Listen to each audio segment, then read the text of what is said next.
नमस्कार दोस्तों, एक बार फिर आया हूँ आप लोग के सामने एक नया वीडियो लेकर एक्सेल के अंतर्गत। जैसा कि एक बार आपको दिखा दूँ, यहाँ पे देखिए मैं एक्सेल का जो वीडियो बना रहा हूँ उस वीडियो का थंबनेल पहले ही मैं आपको यहाँ पे दिखा दे रहा हूँ। जैसा कि यहाँ पे लिखा हुआ है MS एक्सेल 2007, 10, 13, 16।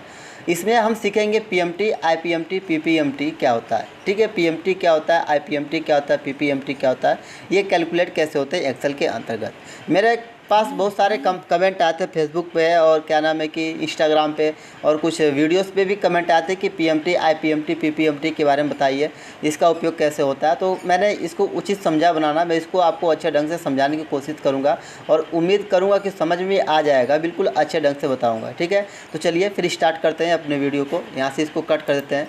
स्वागत है आपका अपने यूट्यूब चैनल सब्जी को जी में। दोस्तों, सबसे पहले हमको IPMT, PPMT और PMT के बारे में जानने के लिए, सीखने के लिए हमको पहले उनके बारे में जानना ज़रूरी है। और उनका उपयोग एक्सेल के अंदर होता है और भी उपयोग तो कई प्रकार से किया जाता है। आप डेटा को कलेक्ट करने के लिए भी कर सकते हैं, PMT, IPMT, PPMT का भी इस्तेमाल कर सकते हैं। उसमें कुछ कोडिंग वगैरह भी कर सकते हैं। अपसेंटिक प्रेजेंटिंग, जैसे आपको अटेंडेंस शीट वगैरह बनानी, ये भी बना सकते हैं। मतलब ढेर सारे उपयोग आप एक्सेल के अंतर्गत कर सकते हैं, कोई दिक्कत नहीं होती है। जो PMT, IPMT फार्मूला है, ये आप एक्सेल के किसी भी वर्जन पे आप इसका इस्तेमाल कर सकते हैं, कोई प्रॉब्लम आपको नहीं होगी। ठीक है, तो एक्सेल के अंतर्गत PMT, IPMT, PPMT सीखने के लिए हमको सबसे पहले क्या करना पड़ेगा, एक्सेल को ओपन करना पड़ेगा। तो एक्सेल के अंदर मैं एक्सेल को पहले से ओपन करके रखा हूँ। तो देखिए यहाँ पे लिखा हुआ है, यहाँ पे देखिए लिखा हुआ है PMT, IPMT, PPMT। डेटा मैंने छोटा ही लिया है, बस एक ही डेटा लिया है। लोन जैसे इंटरेस्ट है, ब्याज है और इंटरेस्ट है, और उसके बाद लोन का जो समय है, कितने समय में उसको भरना है, ये चीज़ें मैंने क्या नाम है कि कम ही लिया है। तो आपकी मर्ज़ी है, आप चाहे तो आप ज़्यादा से ज़्यादा डेटा को लंबा से लंबा बना सकते हैं, कोई दिक्कत नहीं है। नाम वगैरह लिख करके, जैसे कि कई लोगों का नाम लिख लिया, 8-10 लोगों का या फिर 5-6 लोगों का। ठीक है, फिर वहाँ पे लोन अमाउंट डाल दीजिए, इंटरेस्ट डाल दीजिए और उसके बाद उनका ईयर्स डाल दीजिए। ठीक है, ऐसे ढेर सारे डेटा अपने हिसाब से आप उसको कलेक्ट कर सकते हैं, कोई दिक्कत नहीं है। फिलहाल समझाने के लिए मैंने बस ये छोटा सा डेटा लिया है ताकि आपको अच्छे ढंग से समझ में आ जाए। ठीक है, तो देखिए PMT के बारे में पहले अगर समझना चाहते हैं कि PMT होता क्या है, तो PMT का पूरा नाम जो होता है पर मंथ टर्म होता है। पर मंथ टर्म मतलब अगर आप कोई भी लोन लिए हुए हैं, कोई भी मतलब बैंक वगैरह से लोन लिए हुए हैं, तो उस लोन के अंतर्गत किस्त क्या होती है पर मंथ, यानी कि जो पर मंथ इंस्टॉलमेंट होता है वो कितना आएगा, PMT फार्मूले की मदद से हम वही ज्ञात करते हैं। PMT फार्मूला एक्सेल के अंतर्गत लिए गए लोन में इंस्टॉलमेंट को निकालने के लिए उपयोग में लाया जाता है, उपयोग किया जाता है। ठीक है, ये चीज़ है। IPMT किस लिए होता है, IPMT का मतलब दोस्तों होता है इंटरेस्ट पर मंथ टर्म। इंटरेस्ट पर मंथ टर्म, इंटरेस्ट का मतलब ब्याज, मतलब जो हम इंस्टॉलमेंट, जो हमारी किस्त बन रही है पर मंथ की, उसमें ब्याज कितना लगेगा। ठीक है, उसमें हम ब्याज कितना देंगे या फिर हमारा ब्याज क्या। तो लोन के अंतर्गत जो हमने लोन लिया है उसमें ब्याज को देखने के लिए, फिर ब्याज को निकालने के लिए हम IPMT का इस्तेमाल करते हैं। PPMT का मतलब होता है principal per month term. Principal per month term, principal per month term का मतलब ये होता है कि यानी कि ब्याज के अलावा और कितना पैसा आपको जमा करना रहता है उसके अंतर्गत जो आप लोन लिए हैं, ब्याज के अलावा। ठीक है, ब्याज के अलावा और कितना पैसा आपको, यानी कि मूलधन आपको देना होगा, इसके अंतर्गत ये निकालने के लिए हम PPMT का उपयोग करते हैं, प्रिंसिपल पर मंथ टर्म का उपयोग करते हैं। ठीक है, तो इसका उपयोग करने के लिए दोस्तों हम जो एक्सेल के अंदर कुछ टिप्स होते हैं, कुछ पॉइंट होती हैं, कुछ इसके रूल भी होते हैं। इस सारे रूल्स हम आपको पहले भी बता चुके हैं। अगर आप वो वीडियो नहीं देखे तो हम उस वीडियो को इस वीडियो के डिस्क्रिप्शन में दे देंगे, उसका लिंक आप उसको देख लीजिएगा, समझ में आपको अच्छे ढंग से आ जाएगा।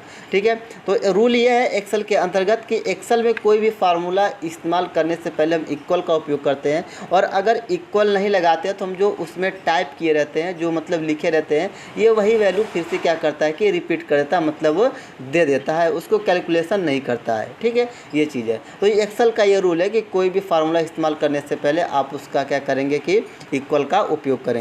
तो हमको PMT यूज करने के लिए, PMT का फार्मूला लगाने के लिए हमको क्या करना पड़ेगा, सबसे पहले लिखना पड़ेगा इक्वल। जैसे हम यहाँ पे लिख देते हैं इक्वल, ऐसे हमने लिख दिया इक्वल, और हमको लिखना है PMT, ऐसे हम कीबोर्ड से लिख देंगे PMT, और कीबोर्ड में टैब बटन होती है, इस टैब बटन को दबाएंगे तो ये फार्मूला ऐसे क्या होता है कि सिलेक्ट हो जाता है। अब उसमें देखिए, उसमें देख लीजिए आप, यहाँ पे कह रहा है रेट, क्या कह रहा है, रेट कह रहा है। तो रेट के लिए हमको क्या करना है कि सबसे पहले इंटरेस्ट को सिलेक्ट कर लेना है, इंटरेस्ट को सिलेक्ट कर देना ऐसे, ठीक, इंटरेस्ट को सिलेक्ट करना है। तो अब हमको देखिए इसको करना पड़ेगा 12 से भाग, डिवाइड करना पड़ेगा। 12 से भाग क्यों करेंगे, क्योंकि जो हमें ब्याज जो देना है वो मंथ बाई मंथ होना चाहिए, है ना। मंथ बाई मंथ जो आपकी किस्त जो बनेगी वो मंथ बाई मंथ बनेगी। तो मंथ बाई मंथ का आपका क्या होगा कि इंटरेस्ट भी होगा, ब्याज भी होगा। तो हमको मंथ बाई मंथ देखना है, तो इसलिए हम उसको क्या करें कि 12 से डिवाइड कर दे रहे हैं, ठीक है। और 12 से डिवाइड कर देंगे। अब यहाँ पे लगा देंगे हम कामा, और कामा लगाने के बाद दोस्तों हम अपने लोन ईयर को सिलेक्ट करेंगे, मतलब जो हमने लोन लिया है 6 लाख रुपए, ये कितने साल में हमको भरना है, इसको हम क्या करेंगे, सिलेक्ट कर लेंगे, ठीक है। और इसको सिलेक्ट करने के बाद हमने 12 से गुणा भाग दिया था इसमें, ठीक है, और तो हम इसको 12 से क्या करेंगे, मल्टीप्लाई भी करेंगे, ठीक है, ये चीज़ है। अब फिर इसके बाद यहाँ पे लगाएंगे कामा। कामा लगाने के बाद अब हमको क्या करना है कि लोन अमाउंट को सिलेक्ट कर लेना है, लोन अमाउंट को ऐसे सिलेक्ट कर लेना है, ठीक है। और शिफ्ट दबा करके कोष्टक को बंद कर देना है और इंटर ऐसे प्रेस कर देना है, ठीक है। तो ये देखिए इस तरीके से आपका आ रहा है, क्या नाम है कि डॉलर में आ रहा है। तो डॉलर में आ रहा है तो आप यहाँ पे कामा पे क्लिक कर देंगे ऐसे, तो ये आपका इस तरीके से देखिए आ जाएगा, ठीक है। मतलब कि जो आपका पैसा जो है वो 14,273 रुपये है। दशमलव में अगर ये है तो आप यहाँ से दशमलव को हटा सकते हैं, कोई दिक्कत नहीं है, और आपकी मर्ज़ी है तो आप यहाँ से उसको बढ़ा भी सकते हैं, ठीक है, इंक्रीज और डिक्रीज से, ठीक, ये चीज़ है। अब तो दोस्तों ये आपको समझ में आ गया कि ये लोन मतलब जो पीएमटी होता है ये काम कैसे करता है। एक बार फिर दोस्तों आपको बता देते हैं, इसको हम डिलीट कर देते हैं। इक्वल लगाएंगे, यहाँ से पीएमटी करेंगे, पीएमटी, और टैब दबाएंगे, ऐसे ये सिलेक्ट हो जाएगा। और इसमें हमको करना क्या, सिलेक्ट क्या करना है, इंटरेस्ट को, मतलब ये जो ब्याज है इसको पहले सिलेक्ट कर लेना है। और उसके बाद इसमें 12 से हमें क्या करना है कि भाग दे देना है, ठीक है। भाग देने के बाद फिर इसमें यहाँ पे कामा लगाएंगे, ठीक। कामा लगाने के बाद आपको क्या करना है कि लोन ईयर को सिलेक्ट कर लेना है, जो साल है, मतलब कितने साल में भरना है, और इसमें मल्टीप्लाई कर देंगे 12 से, मल्टीप्लाई कर देंगे 12 से, और फिर कामा लगाएंगे। और फिर आपको लोन अमाउंट को सिलेक्ट कर लेना है। लोन अमाउंट को सिलेक्ट करने के बाद कोष्टक बंद कर लेना है, और उसके बाद यहाँ से इंटर प्रेस कर देना है। तो देखिए इस तरीके से आपका पीएमटी, या मतलब जो इंस्टॉलमेंट आपका निकल रहा है, किस्त जो निकल रही है वो आपका 1 मंथ का, यानी कि इस हिसाब से निकल रहा है 14,273 रुपये, ठीक है, ये चीज़ है। अगर अब हम बात कर लेते हैं कि जो आईपीएमटी होता है, यानी कि आईपीएमटी का इस्तेमाल कैसे होता है, तो यहाँ पे हम इक्वल लगाएंगे और यहाँ पे लिखेंगे आईपीएमटी, आईपीएमटी, ठीक। टैब बटन दबा लेंगे ऐसे, ठीक। यहाँ पे फिर देखिए कह रहा है कि रेट, यहाँ पे क्या कर रहा है, फिर रेट कह रहा है। तो हमको फिर से क्या करना है, इसी इंटरेस्ट को सिलेक्ट कर लेना है, और फिर इसको 12 से क्या कर देना है कि डिवाइड कर देना है, ठीक है।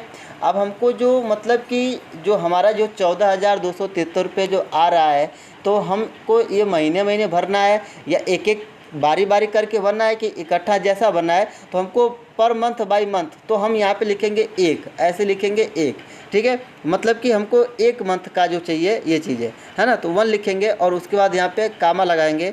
कामा लगाने के बाद फिर से हम क्या करेंगे, इस लोन ईयर को सिलेक्ट कर लेंगे। लोन ईयर को सिलेक्ट करने के बाद फिर से हम क्या करेंगे, इसको हम 12 से मल्टीप्लाई कर देंगे, और फिर कामा लगाएंगे, हम यहाँ से लोन अमाउंट को सिलेक्ट कर लेंगे, ठीक। और फिर कोष्टक बंद कर देंगे और फिर यहाँ से इंटर प्रेस कर देंगे। तो देखिए इस तरीके से आपका क्या आ रहा है, जो इनका जो आईपीएमटी यानी कि जो इंटरेस्ट आ रहा है, ठीक है, इंटरेस्ट वो 7500 आ रहा है, यानी कि 7,500 रुपये आ रहा है, ठीक है। कितना आ रहा है, 7,500 रुपये 1 मंथ का, ठीक है। एक बार हम आपको फिर से लगा के दिखा देते हैं। इक्वल लगाएंगे, आईपीएमटी लगाएंगे और टैब बटन दबाएंगे, और फिर इसके बाद आपको करना है इंटरेस्ट को सिलेक्ट, और फिर इसमें 12 से क्या करना है कि डिवाइड कर देना है, ठीक है। कामा लगाना है, हम 1 लिखेंगे क्योंकि हम 1 ईयर मतलब कि एक एक करके देखना चाहते हैं, ठीक है। तो फिर उसके बाद हम यहाँ से कामा लगाएंगे, ठीक। कामा लगाने के बाद लोन ईयर को सिलेक्ट कर लेंगे, फिर मल्टीप्लाई का सिंबल लगा के 12 से गुणा कर देंगे, फिर कामा लगाएंगे, और उसके बाद इस बार हम लोन अमाउंट को क्या करेंगे कि सिलेक्ट कर लेंगे, और कोष्टक क्या करेंगे, बंद कर देंगे, और फिर यहाँ से हम क्या करेंगे, इंटर प्रेस कर देंगे ऐसे। तो देखिए ये इस तरीके से निकल के आ जाता है, ठीक है। यह आपको आईपीएमटी समझ में आ गया होगा। चलिए हम अपने पीपीएमटी की तरफ चलते हैं। पीपीएमटी का इस्तेमाल होता है, इसका हम कैसे करेंगे, ठीक है। तो यहाँ पे जो देखिए, यहाँ पे जो आपका 15% है, ठीक है, वो मतलब जो ईयर का आएगा, मतलब जो 15% जो ब्याज आ रहा है वो पूरे मतलब कि साल का आएगा। हमको जो मंथ बाय मंथ निकालना रहता है, मतलब मंथ बाय मंथ देखना रहेगा, तो इसलिए हम उसको क्या करेंगे कि 12 से डिवाइड करेंगे, ठीक है। जो अभी 12 से हम ये भाग दे रहे हैं, यहाँ पे देख रहे हैं कि यहाँ पे हम 12 से भाग दे रहे हैं, 12 से गुणा, तो जो हम उस तरीके से निकालेंगे तो वो पूरे साल का आएगा। और हम 12 से दे रहे हैं तो मतलब कि एक मंथ का वो आपका दे देगा, इस तरीके से महीने का देगा, ठीक। IPMT के लिए यहाँ पे इक्वल लिखेंगे और यहाँ PPMT के लिए इक्वल लिखेंगे यहाँ से, और PPMT को लिखेंगे, टैब बटन दबाएंगे, ऐसे ये सिलेक्ट हो जाएगा, ठीक। और उसके बाद हमको क्या करना है, हमको बस वैसे ही सेम वही करना है, हम इंटरेस्ट को सिलेक्ट कर लेंगे और भाग दे देंगे 12 से, ठीक। और उसके बाद फिर कामा लगाएंगे और फिर हमको एक मंथ का देखना तो 1 लिखेंगे और फिर यहाँ से 2 का कामा लगा देंगे। और फिर उसके बाद हम इसको लोन ईयर को क्या करेंगे कि सिलेक्ट कर लेंगे। लोन ईयर को सिलेक्ट करने के बाद हम मल्टीप्लाई का सिंबल लगा के फिर इसको क्या करेंगे 12 से मल्टीप्लाई कर देंगे। और वापस फिर हमको क्या करना है कि लोन अमाउंट को सिलेक्ट कर लेना है कामा लगा करके, और फिर शिफ्ट के साथ कोष्टक को बंद कर देना है और इंटर प्रेस कर लेना है। तो इस तरीके से देखिए, जो आपका ये जो पर मंथ यानी कि जो मूलधन आपको देना है, यानी कि जो आपको ब्याज के अलावा जो देना है वो आपका 6,773 रुपये है ना। इस तरीके से आपका देखिए PPMT भी निकल के आ जा रहा है। एक बार आपको फिर देखिए, जो मतलब कि जिस मंथ का आपको इंटरेस्ट देखना है उसी मंथ को हम लिखेंगे। जैसे मान लीजिए कि हम वहाँ पे 1 लिख रहे हैं, ठीक है। यहाँ पे देखिए, यहाँ पे आप फार्मूला बार में देख सकते हैं, यहाँ पे हम 1 लिख रहे हैं तो एक मंथ का दिखाएगा। अगर 2 लिखेंगे तो दूसरे मंथ का दिखाएगा, 3 लिखेंगे तो तीसरे मंथ का दिखाएगा। अब यहाँ पे 5 साल में हमको 6 लाख रुपये भरना है, तो 12/5 का 60 मंथ होगा। तो आप उसमें से देख सकते हैं कि 1 मंथ का या फिर 2 मंथ का या फिर 3 मंथ का। तो हमें 1 मंथ का देखना है तो हम 1 मंथ के लिए तो एक ही लिखेंगे, ठीक है।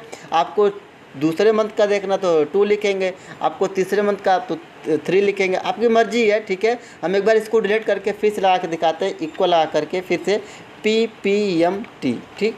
यहाँ से टैब बटन दबा देते हैं, ये सिलेक्ट हो जाएगा। रेट के लिए पूछ रहा है, हम इंटरेस्ट को सिलेक्ट कर लेंगे और फिर भाग कर देंगे कितने से 12 से, ठीक है। उसके बाद कामा लगाएंगे, फिर 1 लिखेंगे, फिर कामा लगाएंगे और इसके बाद हम इस बार हम फिर लोन ईयर को सिलेक्ट करेंगे। लोन ईयर को सिलेक्ट करने के बाद मल्टीप्लाई का सिंबल लगा के हम फिर इसको 12 से मल्टीप्लाई कर देंगे और फिर कामा लगा करके हम इसको लोन को क्या करेंगे कि सिलेक्ट कर लेंगे। शिफ्ट दबा करके कोष्टक को बंद कर देंगे और फिर यहाँ से क्या करेंगे, इसको इंटर कर देंगे। ऐसे ये देखिए आपका ये डॉलर में आ रहा है, तो आप यहाँ से इसको कामा पे क्लिक करके अपने हिसाब से इसको कर सकते हैं, ठीक है। तो ये तो आपको समझ में आ गया होगा PPMT, IPMT, PMT क्या होता है, ठीक है। उम्मीद है दोस्तों कि आपको ये पूरी तरीके से समझ में आ गया। और अगर आपको किसी प्रकार का कोई डाउट है या प्रॉब्लम है तो आप हमें कमेंट वीडियो में कमेंट जरूर करिएगा। आपका सोल्यूशन पूरी तरीके से 100% किया जाएगा, किसी प्रकार का कोई प्रॉब्लम नहीं होगा। चलिए फिर मिलेंगे अगले वीडियो में, तब तक के लिए थैंक यू, नमस्कार, धन्यवाद।